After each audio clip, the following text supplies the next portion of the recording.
Okay, good afternoon everyone. Thank you for joining this press conference, firstly with Frank Lampard and then secondly with Timo Werner. There is translation service available at the bottom of your screen. If you wish to use that, please select it and change the language and that will come through automatically. If you'd like to ask a question, please use the wave hand function which is available on Zoom. We'll try to get round to as many of you as we can. Please keep it to one question per journalist so we can try and get everyone a go. We're going to begin with BBC 5 Live and John Southall. John, hopefully you can hear us. Please unmute yourself and away you go. Hello, Frank. Hi John, hi, good. Just a quick one first. Christian Pulisic, what's the latest on his fitness? Yeah, Christian had a scan yesterday, which showed a very, very minor injury to his hamstring, very minor. So he's already back outside, won't be fit for tomorrow, but we'll see after that. Edward Mendy up against his former club. How much credit does he need to take for your defensive improvement? Well, it always must be a collective of the team, the squad, and the work that we do. But of course, when you come in and perform individually as he has, he's made a very, very good start to his career here with us. Shown his qualities that we brought him here to the club for. Has brought confidence to those around him, so she should take credit alongside others. Moose at Talk Sport, please. Hi Frank, how are you doing? Hey Moose, good. I just wanted to ask you where you think you're placed at the moment in the group after a couple of games. Obviously delighted being unbeaten, and obviously the fact that the last 3 games clean sheets, have they been the most important thing for you almost? Yeah, I think well, in the group we're happy. Seville was a tough match at home, probably a fair result for both teams, and then we go and get a good result in Russia. So there's still a lot of work to do to make sure we don't get complacent at this point, because we know that if we can come and get any form of result at our place, it changes the face of the table. So we must stay on top of ourselves. And the recent clean sheets have been great. Yeah, it's obviously something that we were looking at. I always look at that side of our game. We know we wanted to improve it from last season, and then I certainly analysed the specific reasons why we weren't as good as we wanted to be. So we've seen some progression in that, but that has to remain a work in progress. We can't come off that. The focus and concentration of the team has been great. It needs to stay that way. John Cross, Daily Mirror. Hello Frank, good to see you. Hope Hi, you're well. I was just going to ask you a little bit more about Edouard Mendy, if I may, just facing his former club. I mean, he's made such a positive, strong start. What's he like as a personality? Because he seems to exude a certain confidence, which gives the defence a reassurance. You know, makes good saves as well. But there's a personality there as well, isn't there? Yeah. When we were in to look to sign in Edu, we obviously made the inquiries, and Peter Cech was heavily involved. I think that's pretty common knowledge. So all the feedback was that he had a great personality, a strong personality in the dressing room, and everything that I heard, all those positives have came true. He is very low maintenance. He works hard, wants to work more, eager to engage with his teammates, engage with myself, smile on his face, and has played well. So yeah, no, it's a real positive when you have a player that comes in and hits the ground running on the pitch, but also is a real positive in the dressing room, and he's been that. Ian Bolton, Sky Sports News. Hi, thanks. Hi. Another one on Edouard, if I may. 5 clean sheets in his 6 matches, just 1 goal conceded. Petr Cech was speaking about him just a few days ago, saying that Mendy is not even at his best. These aren't the best performances that we'll see. Where can he improve as a player? I think you should have just kept directing those questions to Pete. He's very good on goalkeepers one-on-one. Listen, I don't want to get into where he can improve. I think what he's shown so far has been very complete. Those clean sheets have shown big parts of his game. He's made saves in moments in games that have certainly helped us. And if the goal had gone in, the games could have gone the other way against us. Manchester United, I think particularly the first half save against Rashford with his feet was a really top-class save.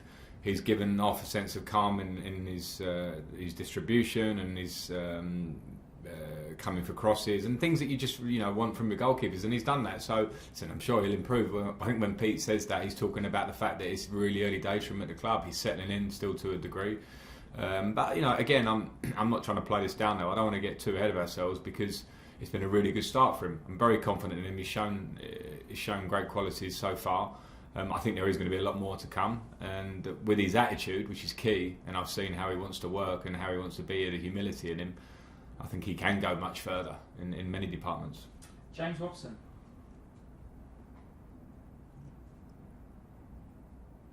James Watson, unmute yourself, please. Sorry. Hi, Frank.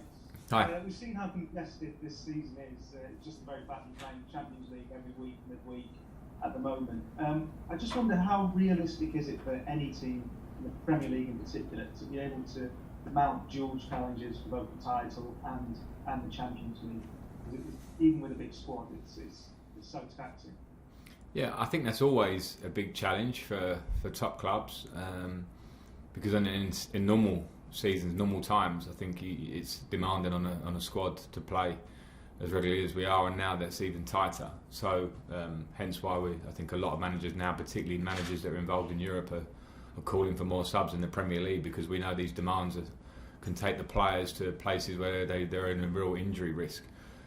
So there are factors around it, but I don't want to dwell too much on that. We have to deal with what's in front of us. We do have a pretty fit squad at the moment, and it's important that we just concentrate on ourselves game by game at the moment, because of where we're at, because we are in a bit of a process where we have brought new players in and we're striving to improve in every game. So I enjoy using these games to get better if we can. We've seen nice uplift in different parts of our game recently. But yeah, over the course of the season and in this early group stage with how many Premier League games are, it's very taxing on the players, but we have to do the best we can. Nick Pewell. Hi Frank, just on Christian, is it a relief for you and him that it's not a serious injury, and are hamstring issues for pace players, are they just part of the course, or is there something more that you and he and the medical team will look at? Yeah, I mean, it's obviously a relief for the injury to be on the small side. It felt like that to Christian, but he made the right decision in not attempting to play a game, because that could have made it worse. So yeah, it's clearly a relief that hopefully we'll have him back very soon, because he's an important player for us.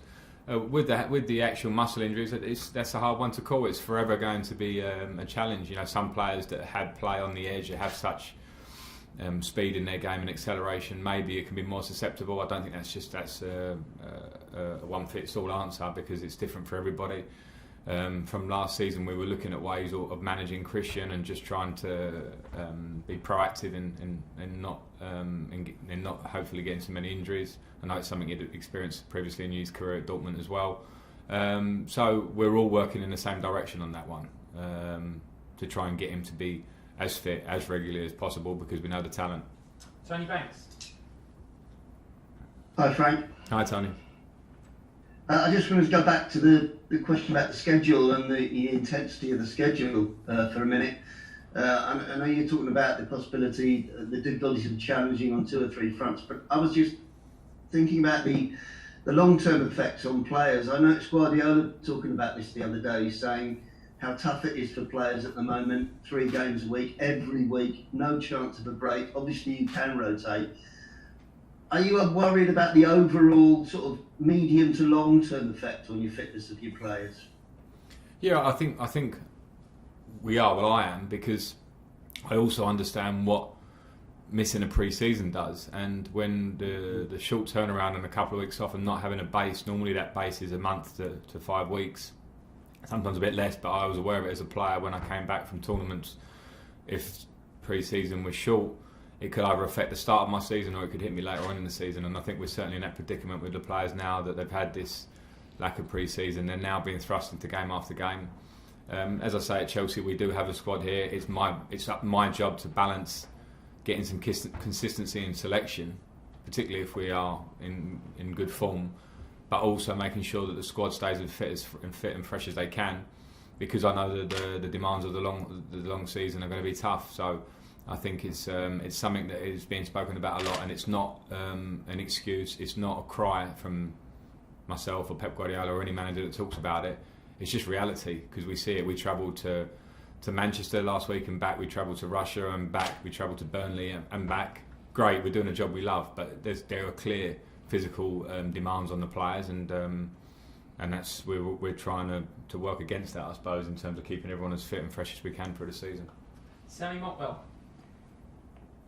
Hi Frank. Just on the back of Tony's question, in relation to Thiago Silva, when a player's towards the latter part of their career, as you were at one stage, how important is managing the training workload? Not necessarily wrapping him in cotton wool, but just making sure that he's fit and 100% ready to go for the weekend and the Wednesday. Yeah, it's very important, and I think the question I had about Christian Pulisic earlier, and it's a question I got asked about N'Golo Kante towards the back end of last season a lot. And I think within the squad you try to have standards and levels that you train at, physical work. We gauge every day's fitness work, how much the players have, the input of the players, and we try and balance it out to make sure we have everyone as optimum as we can. And every player is different in their own way. So around the general rule of how we train, whether I talk a lot to the sports science team and they give me some clues of what they see. Some of it is in my eye and with the staff, and then a lot of it is my relationship with the players and speaking to them. And I think particularly when you have an experienced player who's such a great professional as Thiago is, that honest conversation is very easy. And if it means managing training, if it means managing game time, which we did last week with Russia, I'll be very upfront and honest with him in terms of what I think and what he thinks. So we'll do our best, because you're right, I did feel it. I remember at the back end of my career, I remember how I had to change my training program, so I'll be very open to looking at small tweaks for Thiago. Andy Dillon. Hi Frank, can you hear me okay? Hi Andy, I got you. Hiya. Two half questions from me, if you like, today. And the first one's a light-hearted one, just following on from your answer to Crossy about Edouard being low maintenance. And I just wondered if you could expand on that for us, please, given that you're now a manager and seeing things from the other side, some of the players knocking on your door every day and that sort of thing. So what's nice about having a low maintenance player and maybe some of the things you've seen since you've been a manager? And then on perhaps a more serious note, I know you're a big advocate for kids to play as many sports as they can up until whatever age and get involved. And I just wonder what your view is on the fact that grassroots sport has been scrapped during lockdown. Without getting too political, I just wonder what your gut feeling as a sportsman is, please. Yeah, I mean, when I say low maintenance, I mean I probably, and I'm not trying to compare it to other players, especially not out loud to you. I think what I've seen in a short period of time with Edouard is a player that has a massive work ethic to train and push himself every day. And when they're keepers, they're slightly separate from the main squad sometimes. So a lot of that is feedback that I get from the coaches. And I've had that feedback with the other goalkeepers before you start going down that route. But what's been nice is that he's shown that work ethic. He smiles every day. He's not asking a million questions, but he's asking enough questions which are really relevant, little individual things about his relationship with the players around him on the pitch, things I love, players to engage with each other. So I've really enjoyed that positive side of his engagement. And he hasn't knocked on my door much. Maybe hasn't had a reason to. So that's fair play. But I just sense that from him, which is nice. And the squad generally is low maintenance, and if sometimes moments where they have to come and speak to me, that's football as well. Every player will be different, and I'm not saying that coming and talking a lot is a bad thing. Sometimes that can be positive if it suits your personality. It seems his personality is pretty laid back with a tough edge when it comes to work. The second question is obviously a deeper issue, and I'm a massive advocate for young children playing all sorts of sports. So I don't want this to come to sound like I'm going against that, but in unprecedented times we are relying on the government and the scientists and the people in charge. So I think I would be probably stupid to jump into the political argument too much, rather than to say if it can be done in a safe and careful way for the children involved, for the families involved of the children. We know that schools have remained open. If it can be done, and we have to strive in every way we can for it to be done in a safe way. I think for physical health, for mental health, for families that have children that are sitting at home, we must strive to do it as much as we can if it can be done in a safe way. Okay, last two, then we've got to go. David Heitner and then Matt Law to finish. David. You there, David? Hi, Frank. Can you hear me? Hi, gotcha. Hi, Frank. We often talk about Burnley away as a kind of a very typical English challenge, almost like a testing ground in a way. I just wondered what Mendy and Thiago Silva made of that challenge. And from your side, keeping a clean sheet in such an impressive win, what you sort of take moving forward in terms of defensive security from that? Well, I think with Edu and Thiago, we always give as much information as we can, and there are two players, as I sort of touched on Edu there, that are thirsty for information. Particularly I know with Thiago, I was speaking a lot in the week about the style of game that Burnley would be. He was very interested to hear it, which shows me a top professional who want to prepare to the smallest detail, and he did. And I just thought they dealt with the game very well, both in their individual ways, and it was a good game from both of them and the team. In terms of the result, it's always a difficult place to get a result, particularly a convincing result, because normally the direct nature of the game at times can mean that there will be threats around your box, and we negated those in a big way. But as I said after the game, it's very important to have perspective. I have perspective when we have maybe had lesser performances and dropped some points this year, and I'll keep perspective when we have a very good performances and win comfortably. There's a lot of work to be done. It was a nice side of our game that we showed, actually, both with the ball and without it, but we are still trying to improve. So it's the bigger thing for me is the confidence to the team to feel the way they play, to feel the security of not being too much under pressure in our own box, and to feel the comfort and passing options we had throughout the game. That was a big thing for me. We need to carry that forward. Last question, Matt Law. Hi, Frank. Hi, Matt. Dillo stole my thunder a little bit, but if I can go back to his question about the kids, because our paper's actually launched a campaign about trying to keep kids active in lockdown. I just wondered, sort of, as a father, elite sportsman, and now head coach, do you worry about the impact all of this is going to have on a generation of kids, and both mentally and physically? I do worry, and that's because it's a tough time.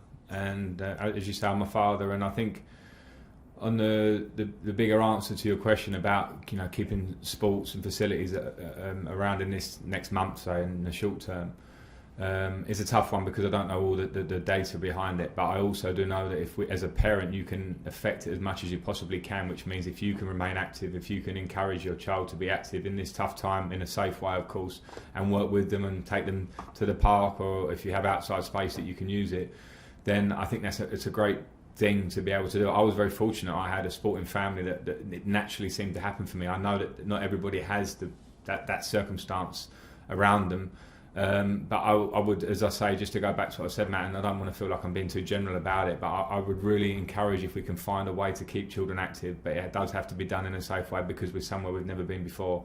So I hope that we can find the right solutions, and I think it's a great cause that your paper has taken up to try and make it at least a loud conversation, that we try and do our best to keep children active, so we don't see a long-term issue coming back from it later on in these young children's lives. Okay, that's it. Thank you very much. Thank you. Gents. Cheers all. All right. Thank you.